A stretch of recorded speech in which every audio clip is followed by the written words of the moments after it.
Hello అండి, welcome to our channel. మీరు చూస్తున్నది నాగలక్ష్మి యూట్యూబ్ ఛానల్ అండి.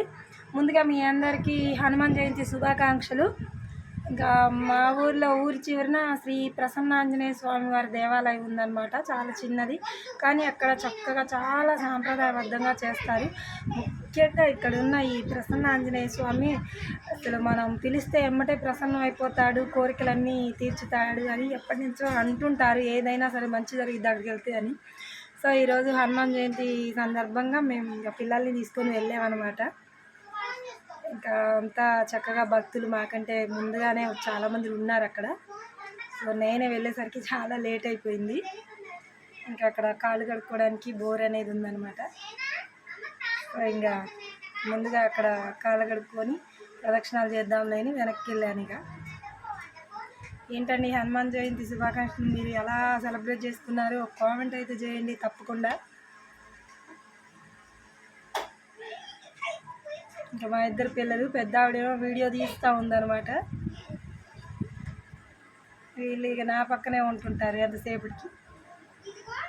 ఆ బోరింగ్ అసలు ఎంత గట్టిగా ఉందండి, ఎందుకంటే వాడకం తక్కువ కదా. సో ఇంకా ప్రదక్షిణాలు అయితే స్టార్ట్ చేసామండి.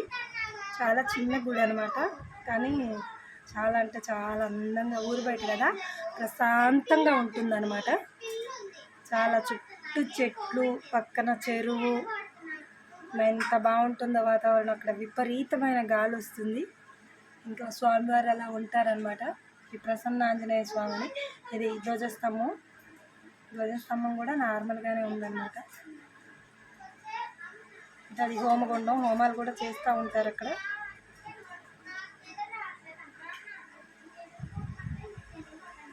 స్వామివారికి పట్టు వస్త్రాలు అలంకరించుతున్నారు.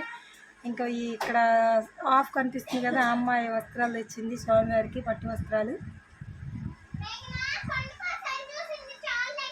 చక్కగా వాటిని అలంకరించుతున్నారు అయ్యగారు.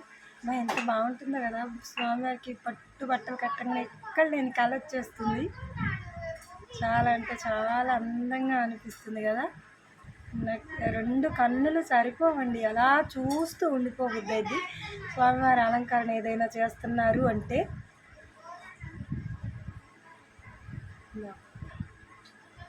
చాలా గ్రేట్ అండి. బ్రాహ్మణ పుటక ఎంతో మహోన్నతమైనది. ఎందుకంటే స్వాములను అంటుకుంటారు కదా, నాకు అట్లా ఎంత ఇష్టం లోపలికి వెళ్ళి దేవుడికి అలా పూజ చేయటం.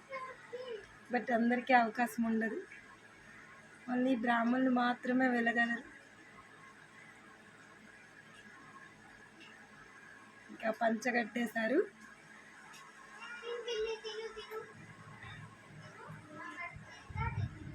మధ్య మధ్యలో వీడియో కోసం ఒక లైక్ చేయండి, ఆంజనేయ స్వామి వారి కోసం లైక్ చేయండి. అలా కొత్త వాళ్ళు అయితే అలాగే ఛానల్ సబ్స్క్రైబ్ చేసుకోండి ప్లీజ్. వీడియో చివరి వరకు స్కిప్ చేయకుండా చూడండి అండి. మీ లైక్ వల్ల ఈ వీడియో ఇంకొంతమందికి షేర్ అవుతూ ఉంటుంది.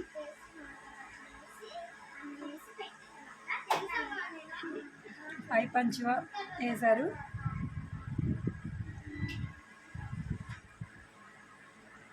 నేను కూడా ఒకటి అనుకున్నానండి, వచ్చే సంవత్సరానికల్లా నా కష్టాలన్నీ గట్టెక్కితే నేను కూడా స్వామివారికి వచ్చే సంవత్సరం బట్టలు తేవాలనుకున్నాను, పట్టు వస్త్రాలు సేమ్ ఇలాగే. మరి దేవుడు ఏం చేస్తాడో చూడాలి.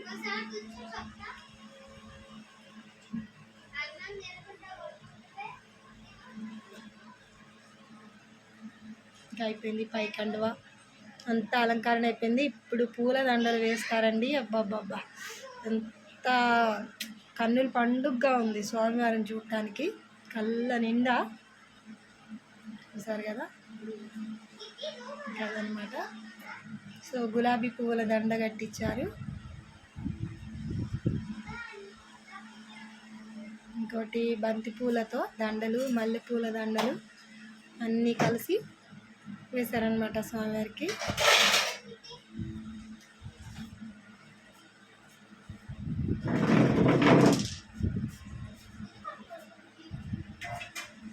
స్వామివారిని అలంకరణే చాలాసేపు పట్టిందండి. పూజ త్వరగా అయిపోయిందిలే, కానీ చక్కగా గుడంతా కడిగేసి అలంకరణకే చాలా టైం పట్టింది. మార్నింగ్ నుంచి 10:30 వరకు కూడా అలంకరణ సరిపోయింది. ఇంకా పానకం వడపప్పులు సాయంత్రం ఉంటుందంట పూజ. సో ఇంకా అలంకారం అలా చేశారనమాట. గులాబీ, బంతి, మల్లెపూలు మూడు రకాలుగా వేసేసారు దండలు. సో అందుకే అయ్యగారు మంత్రాలు చదువుతున్నాయి, కాపీరైట్ పడిద్దని నేను అదంతా తీయలేదు.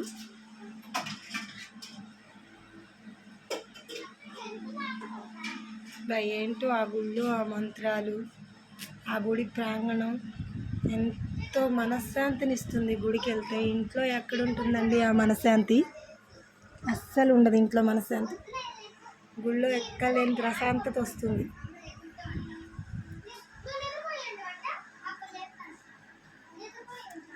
భక్తులందరూ కొబ్బరికాయ తెచ్చేవాళ్ళు కొబ్బరికాయ, అలా ఏం తెచ్చేవాళ్ళు అవి అక్కడ పెడుతున్నారనమాట.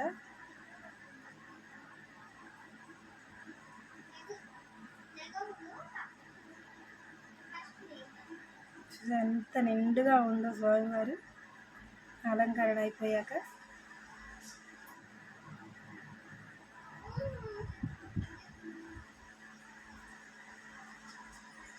హనుమాన్ జయంతి విశేషాలు ఇలా ఉన్నాయండి. మరి మీ దగ్గర ఎలా ఉన్నాయో ఒక కామెంట్ రూపంలో కామెంట్ చేయొచ్చును కదా.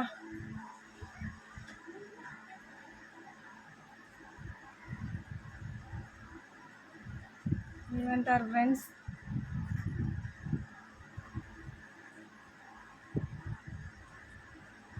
భక్తులందరూ లేచి నించోవాలనేసరికి లేచి నించున్నారనమాట. ఎందుకంటే ధూపం వేస్తారంట. సో అందుకని అందరినీ లేచి నించో అన్నారు అయ్యగారు. మేమందరం ఒక సైడ్కి నించున్నాం అనమాట. కొట్టిన కొబ్బరికాయలు, మామిడి పళ్ళు, మరి ఎండి ఖర్జూరాలు, మరి అరటిపళ్ళు, ఇంకా ఆంజనేయ స్వామి ఏవైతే తింటాడో అవన్నీ కూడా తెప్పించి అక్కడ పెట్టారు. పూజ చేసి చక్కగా పాదాల దగ్గర పెట్టేసి తలా ఒక పండు చివరికి ఇస్తారంట. నేను అదంతా వీడియో తీయలేదులేండి. సో వీడియో కనుక నచ్చినట్టయితే ఒక లైక్ చేయండి, అలాగే ఛానల్ సబ్స్క్రైబ్ చేసుకోండి.